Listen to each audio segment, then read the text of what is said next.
তুমি কিন্তু অনেক দুষ্টুমি করছো, বুঝছো? তুমি একবার এটা খুলতেছো, আল্লাহ গা ভিজে যাবে। মারবো গো। দেখি একটা লাঠিতে কোথায় দেখি তো। আমি তোমাকে বলেছি পানিতে হাত দিবে না। বারবার যদি পানিতে হাত দাও তাহলে তো আবার রাতে জ্বর আসবে।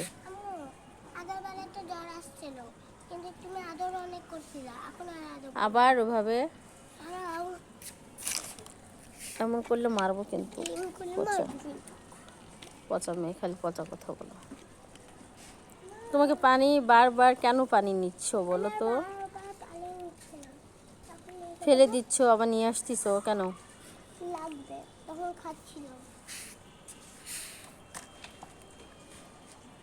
হয়েছে তোমার? চলো নিচে যাবো, চলো বাসায় যাবো, চলো। ওই আপুটাও চলে যাবে এখন। হুম।